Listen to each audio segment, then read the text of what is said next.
नमस्कार दोस्तों, आप सभी का स्वागत है एक और इम्पोर्टेंट और प्रैक्टिकल वीडियो में, जहां पर हम चर्चा करने वाले हैं अकाउंट फाइनलाइजेशन क्या होता है और कैसे किया जाता है।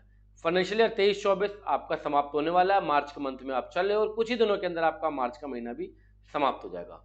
तो हर एक अकाउंटेंट की एक दिली इच्छा होती है, जब वो अकाउंटिंग करियर के शुरुआत में होता है तो उसकी दिली इच्छा होती है कि भैया मैं भी अकाउंट को फाइनलाइजेशन करना सीखूं, मैं भी अपनी फर्म के अपनी कंपनी के फाइनल अकाउंट बनाना सीखूं, P and L balance sheet ये सब कैसे बनाया जाता है इसको मैं सीखूं। सेम ऐसी इच्छा मेरी भी थी जब मैं अपने अकाउंटिंग करियर की शुरुआत में था। और आज 15-16 साल के अकाउंटिंग करियर को एक्सपीरियंस लेने के बाद मुझे ये पता चला, दो चीज़ों का मेरे को ज्ञान हुआ। नंबर एक कि भैया अकाउंट फाइनलाइजेशन में सीए साहब ऐसा क्या करते हैं जो हमको करना चाहिए, और वो ऐसा कौन सा जादू की छड़ी घुमाते हैं कि अकाउंट फाइनलाइजेशन हो जाता है। और नंबर दो, अकाउंट फाइनलाइजेशन अगर आपका गलत हुआ है तो आपके जीएसटी और इनकम टैक्स के नोटिस आने का मुख्य कारण यही बनेगा, यही आपकी गलती आपके जीएसटी नोटिस आने का मुख्य कारण बनेगा। तो इन दोनों चीजों पे आज हम चर्चा करने वाले हैं कि भैया सीए साहब ऐसी कौन सी जादू की छड़ी घुमाते हैं, और नंबर दो, नोटिस आने का मुख्य कारण ये क्यों बनता है। तो सबसे पहले समझते हैं कि अकाउंटिंग होती क्या है, फिर समझेंगे अकाउंट फाइनलाइजेशन क्या होता है। बहुत छोटा सा वीडियो बनाऊंगा, पर इतना काम का वीडियो जो कि आपने हो सकता है कि ना देखा हो। जनरली आप वीडियो देखते हो कि भैया 31 मार्च खत्म होने से पहले ये वाले काम कर ले, ये वो वाला वीडियो नहीं है। ये है बिल्कुल प्रैक्टिकल वीडियो जिसमें मैं बात करने वाला हूँ कि एक्चुअली होता क्या है अकाउंट फाइनलाइजेशन, और सीए साहब क्या करते हैं, और नोटिस आने का मुख्य कारण यही क्यों बनता है। तो अकाउंटिंग क्या है सर? अकाउंटिंग दो चीजों का समन्वय है, दो चीजों का मिक्सचर है। नंबर एक, अकाउंटिंग के अंदर आप फाइनेंशियल ट्रांजेक्शन को रिकॉर्ड करते हो। जो भी आपकी कंपनी में ट्रांजेक्शन होते हैं, लेन देन होते हैं, सेल परचेज बैंक, इन सबको आप रिकॉर्ड करते हो अपनी बुक्स ऑफ अकाउंट के अंदर, और साथ के साथ रिपोर्ट करते हो। किसको रिपोर्ट करते हो? जीएसटी डिपार्टमेंट को रिपोर्ट करते हो, इनकम टैक्स डिपार्टमेंट को रिपोर्ट करते हो, टीडीएस को रिपोर्ट करते हो, ईपीएफ ईएसआईसी जैसी जैसी आपके ऊपर एप्लीकेबिलिटी है। तो अकाउंटिंग क्या है? अकाउंटिंग है ट्रांजेक्शन को रिकॉर्ड करना, देन उसको रिपोर्ट करना। अब मान लो 1 लाख रुपए की आपने परचेज करी, आप उसको 100 रुपए चढ़ा लो, आप उसको 1000 रुपए चढ़ा लो, आप उसको 10,000 रुपए चढ़ा लो, इसको कौन देख रहा है? आपने ट्रांजैक्शन क्या रिकॉर्ड करा, इसको कौन देख रहा है? कोई नहीं देख रहा। आपने ट्रांजैक्शन को क्या रिपोर्ट किया, इसको भी कोई नहीं देख रहा। मान लो आपने 10 लाख रुपए की सेल करी और आपने सेल दिखाई 1 लाख रुपए की। मान लो आपकी 1 लाख रुपए की आईटीसी है, आपने 2 लाख रुपए की आईटीसी क्लेम कर ली। इसको शुरुआती फेज में कोई नहीं देख रहा होता है। अब आपका पूरा साल खत्म हो गया। जब आपका पूरा साल खत्म हो जाता है तो आप अपने फाइनेंशियल ईयर को क्लोज करते हो। फाइनेंशियल ईयर को क्लोज कैसे किया जाता है? फाइनेंशियल ईयर को क्लोज करने के लिए आप दो रिटर्न फाइल करते हो। नंबर एक, अपनी इनकम टैक्स रिटर्न, उसके अंदर आप अपने टर्नओवर को बताते हो कि मेरा ये टर्नओवर, ये मेरा प्रॉफिट, ये मेरी बैलेंस शीट, ये मेरी एसेट्स, ये मेरी लायबिलिटी। नंबर दो, जीएसटी की एनुअल रिटर्न आप फाइल करते हो। जीएसटी की एनुअल रिटर्न को आप फाइल करते हो। तो दो चीजें आप करते हो। तो आपने सबसे पहले अकाउंटिंग के अंदर क्या करा? ट्रांजेक्शन को रिकॉर्ड करा। देन उसके बाद आपने मंथली बेसिस पे उसको रिपोर्ट करा। देन उसके बाद आपने उसको एनुअली बेस पे क्लोज करा। एनुअली बेस पे क्लोज करने का मतलब क्या हुआ कि आपने अपने P and L balance sheet बनाए और साथ के साथ एनुअल रिटर्न आपने बनाई।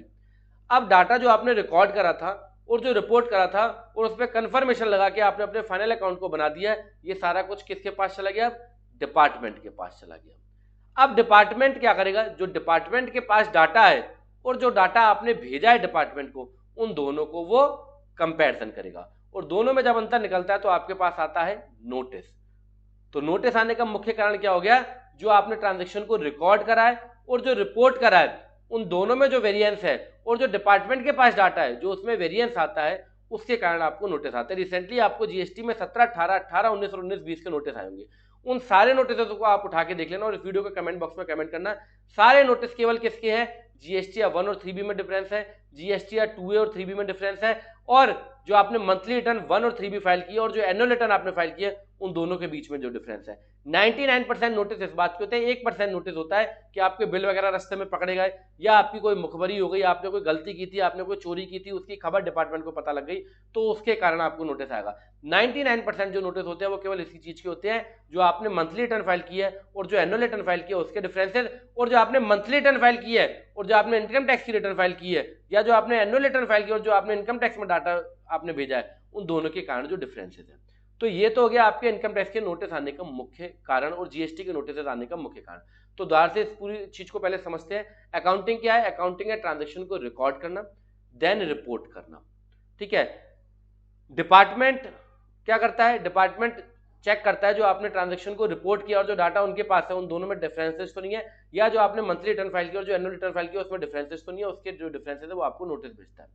अब बात आती है कि सर अकाउंट फाइनलाइजेशन कैसे किया जाता है।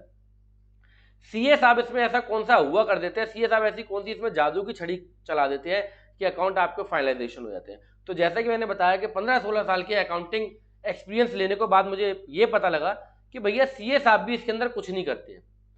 आप जब अपना पूरा साल क्लोज करते हो उसके बाद नेक्स्ट फाइनेंशियल ईयर के सितंबर तक या जुलाई तक या अक्टूबर तक जो भी सीए साहब रिटर्न को आपके फाइनलाइज करते हैं, जो बुक्स ऑफ अकाउंट को आपको फाइनलाइज करते हैं, वो कुछ भी स्पेशल नहीं करते इसके अंदर। वो केवल आपने जो ट्रांजैक्शन को रिकॉर्ड करा है और जो रिपोर्ट करा है उसको केवल एनालाइज करते हैं और आपकी कमी को निकालते हैं। पर तब तक समय भी निकल गया होता है क्योंकि आप नेक्स्ट फाइनेंशियल ईयर में आ चुके होते हैं। आप करंट फाइनेंशियल ईयर की रिटर्न नेक्स्ट फाइनेंशियल ईयर में फाइल करते हो, इनकम टैक्स रिटर्न, और एनुअल रिटर्न भी नेक्स्ट फाइनेंशियल ईयर में फाइल करते हो। तो ऐसा कौन सा काम हम करें जो इस फाइनेंशियल ईयर की गलती इसी फाइनेंशियल ईयर में समाप्त कर दें। इससे हमारे दो फायदे होंगे। नंबर एक, सीए साहब की हमें सुननी नहीं पड़ेगी क्योंकि वो भी साल खत्म होने के बाद यही करेंगे, आपके डाटा को ऑडिट करेंगे। ऑडिट का मतलब क्या है? निरीक्षण करना। निरीक्षण करने का मतलब क्या है? चेक करना। वो ये चेक करेंगे कि आपने जो जीएसटी 1 और 3B फाइल किया है, या टीडीएस की रिटर्न जो आपने फाइल की है, या ईपीएफ ईएसआईसी की जो रिटर्न फाइल की है, और जो आपकी बुक्स है उन दोनों में कुछ अंतर तो नहीं है। और अंतर निकल के आएगा तो वो कुछ भी नहीं कर पाएंगे, वो भी आपसे उसका पेमेंट ही करवाएंगे। बस ये है कि वो उस गलती को सही करके डिपार्टमेंट को भेजेंगे और आपसे पेमेंट करवाएंगे। गलती तो आपकी पकड़ेंगे ना, उसके बाद उसका पेमेंट करवाएंगे। और अधिकतर केस में उनके हाथ से भी गलतियां निकल जाती हैं, है ना। इंसान ही है भाई, गलती किसी से भी हो सकती है, ठीक है। तो ऐसा काम आपको कौन सा करना है कि सीए साहब के ऑडिट से पहले आप अपनी बुक्स ऑफ अकाउंट को खुद ही ऑडिट कर लो। सीए साहब के ऑडिट से पहले आप अपनी बुक्स ऑफ अकाउंट को खुद ही ऑडिट कर लो और आपको दो चीजों का फायदा होगा। नंबर एक, सीए साहब की नहीं सुननी पड़ेगी। सीए साहब की सुनने पड़ेंगी तो आपका ऑनर भी आपको सुनाएगा। तो पहला फायदा तो आपका ये कि आपको ऑनर और सीए की नहीं सुनने पड़ेगी। नंबर दूसरा, जो जीएसटी के नोटिसेज आते हैं, जो इनकम टैक्स के नोटिसेज आते हैं, वो भी इन्हीं वेरिएंसेस के कारण आते हैं। तो उन वेरिएंसेस से भी आप बच सकते हो। तो अगर मैं अपने 15-16 साल के निचोड़, करियर के निचोड़ को बताऊं कि अकाउंट फाइनलाइजेशन क्या है, तो मेरे हिसाब से अकाउंट फाइनलाइजेशन क्या है? करंट फाइनेंशियल ईयर को रिकंसाइल करना, करंट फाइनेंशियल ईयर को रिकंसाइल करना और कंपैरिजन करना प्रीवियस फाइनेंशियल ईयर से, कंपैरिजन करना प्रीवियस फाइनेंशियल ईयर से। इसको और थोड़ा आसानी से समझते हैं। करंट फाइनेंशियल ईयर को रिकंसाइल करना, रिकंसाइल का मतलब क्या है? जो मैंने रिकॉर्ड करा और जो मैंने रिपोर्ट करा उसमें क्या क्या डिफरेंसेस आ रहे हैं। अगर ये आप काम कर लोगे रिकंसाइल, तो 90% आपके अकाउंट फाइनलाइजेशन हो गए। 10% आपका जो है वो आपको कंपैरिजन करना है प्रीवियस ईयर के डाटा से कि मेरे पिछले साल में सेल कितनी थी, पिछले साल में परचेज कितनी थी, पिछले साल में मेरा जीपी कितना था, एनपी कितना था, मेरे खर्चे कितने थे, मेरी पिछले साल की असेट्स कितनी थी, इस साल मैंने कौन सी असेट्स ऐसी है जो सेल कर दी, इस साल मेरी असेट्स कितनी है, इन सब चीजों को कंपैरिजन करना। तो एक छोटा सा मैंने रिकंसिलिएशन आपके लिए बनाया है कि हमें कौन कौन से इंपोर्टेंट रिकंसिलिएशन करने चाहिए अकाउंट को फाइनलाइजेशन करने के लिए। तो सबसे पहला इंपोर्टेंट रिकंसिलिएशन आपके पास जीएसटी 1 और जीएसटी 3B का। आपने जो जीएसटी 1 के अंदर जो सेल दिखाई है और जो जीएसटी 3B में जो आप सेल दिखा रहे हो, वो पूरे साल की आपकी मैच है या नहीं है। मार्च की रिटर्न फाइल करने से पहले, मार्च की जीएसटी 3B की रिटर्न फाइल करने से पहले आपके पास जीएसटी पोर्टल के अंदर एक liability and ITC comparison tool होता है, जिसके ऊपर मैंने बहुत सारी वीडियोस बनाई हैं। उसमें जाके आप चेक करो कि अप्रैल से लेके फेब तक ऐसे कौन सी कोई ऐसा महीना तो नहीं है जिसमें मेरी 1 और 3B के अंदर डिफरेंसेस हो। अगर वो डिफरेंसेस है तो उसको नेक्स्ट फाइनेंशियल ईयर के लिए मत छोड़ो। ये मत सोचो कि मैं अगले साल के 30 नवंबर तक अपनी गलतियों को सुधार सकता हूं, ऐसा बिल्कुल मत सोचो। आपको इस फाइनेंशियल ईयर की गलती इसी फाइनेंशियल ईयर में समाप्त कर देनी है। अगर अगले फाइनेंशियल ईयर में समाप्त करोगे तो आपको उसकी रिपोर्टिंग 2 फाइनेंशियल ईयर में करनी पड़ेगी, 2 जीएसटी 9 में आपको उसकी रिपोर्टिंग करनी पड़ेगी और उसके नोटिस भी आपके पास आएंगे। तो कोशिश ये करो कि इसी फाइनेंशियल ईयर की गलती इसी फाइनेंशियल ईयर में समाप्त कर दो। सीए की ऑडिट से पहले आप अपनी ऑडिट खुद कर लो और ये ऑडिट करने के लिए केवल 4-5 पॉइंटों को आप याद कर लो, 90% आपकी ऑडिट खत्म हो जाएगी। कैसे हो जाएगी मैं आपको बता रहा हूं। तो सबसे पहले आपको चेक करना है कि जीएसटी 1 में जो मैंने सेल दिखाई है वही मैंने जीएसटी 3B में दिखाई है। नहीं दिखाई है तो नोटिस 120% आपके पास आएगा और विद इंटरेस्ट और पेनल्टी आपको देने पड़ेगा, ठीक है। नंबर 2, जो मैंने जीएसटी 1 के अंदर जो सेल दिखाई है और जो मेरी बुक्स के अंदर सेल है वो मैच है या नहीं है, उसको आपको चेक करना है। बहुत सिंपल सा तरीका है, टैली के अंदर जीएसटी 1 खोल दो अप्रैल से लेके फेब तक की, और इसी तरीके से पोर्टल पर चले जाओ कंपैरिजन टूल में, वहां पे आराम से आप चेक कर सकते हो, या जो आपको अच्छा लगे तरीका उस तरीके से आप चेक कर लो। तो 2 इंपॉर्टेंट रिकंसिलिएशन 1 और 3B का, दूसरा इंपॉर्टेंट रिकंसिलिएशन 1 और बुक्स का। तीसरा जीएसटीआर 3B और बुक्स। जो लायबिलिटी मैंने 3B में दिखाई है वो मेरी बुक्स में है या नहीं है, और जो आईटीसी मैंने 3B में दिखाई है वो मेरी बुक्स में है या नहीं है। अभी मैं 2A की और 2B की बात नहीं कर रहा हूं, अभी 2A और 2B की बात नहीं कर रहा हूं। यहां मैंने 2B का रिकंसिलिएशन लिखा भी नहीं है। क्यों नहीं लिखा उसका कारण भी बताने वाला हूं। तो जीएसटीआर 3B के अंदर जो मैंने लायबिलिटी दिखाई है वो मेरी बुक्स में है या नहीं है, और जो जीएसटीआर 3B में मैंने आईटीसी क्लेम की वो मेरी बुक्स में है या नहीं है। कहीं मेरी बुक्स में ज्यादा तो नहीं है या मेरी बुक्स में कम तो नहीं है। अगर कम और ज्यादा है तो रिकंसिलिएशन तैयार करके मार्च की रिटर्न 4 दिन बाद फाइल कर लो। 20 को मत फाइल करो, 30 को फाइल कर लो, 10 दिन की लेट फीस पे कर लो, इंटरेस्ट पे कर लो, बट बच जाओगे। इसी साल की गलती इसी साल में खत्म कर दोगे तो बच जाओगे। 2B का रिकंसिलिएशन मैंने क्यों नहीं यहाँ पे लिखा है। 2B क्या है कि 2B का रिकंसिलिएशन बेसिकली केवल मंथली रिटर्न फाइल करने के लिए यूज किया जाता है। आप जितने भी नोटिस देखोगे जो 17, 18, 18, 19 और 19, 20 के नोटिस आपके पास आए हैं उसमें 2B का कहीं पे भी कोई जिक्र नहीं है। 2B को कहीं पे भी कोई मेंशन नहीं किया गया है। 2A की इंपोर्टेंस है, या जीएसटीआर 9 की रिटर्न की अगर बात करें तो आप 2A का डाटा टेबल 8A के अंदर आता है, 2B का डाटा कहीं पे भी नहीं आता।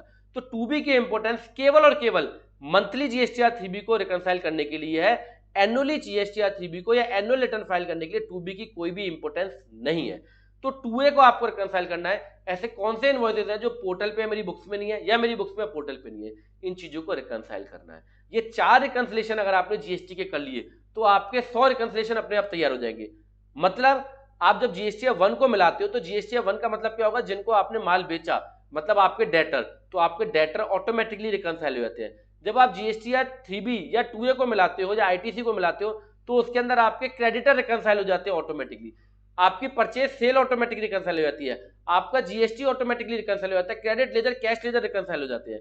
बस आपको बैंक का रिकंसिलिएशन तैयार करना है और आपका काम खत्म। मतलब 90% काम केवल 4 रिकंसिलिएशन करने से हो जाएंगे और आपकी जिंदगी सुधर जाएगी भाई साहब अकाउंटिंग की। नहीं तो आप यही याद करते रहोगे कि 31 मार्च से पहले कौन से पॉइंट, ये पॉइंटों का कुछ नहीं होगा।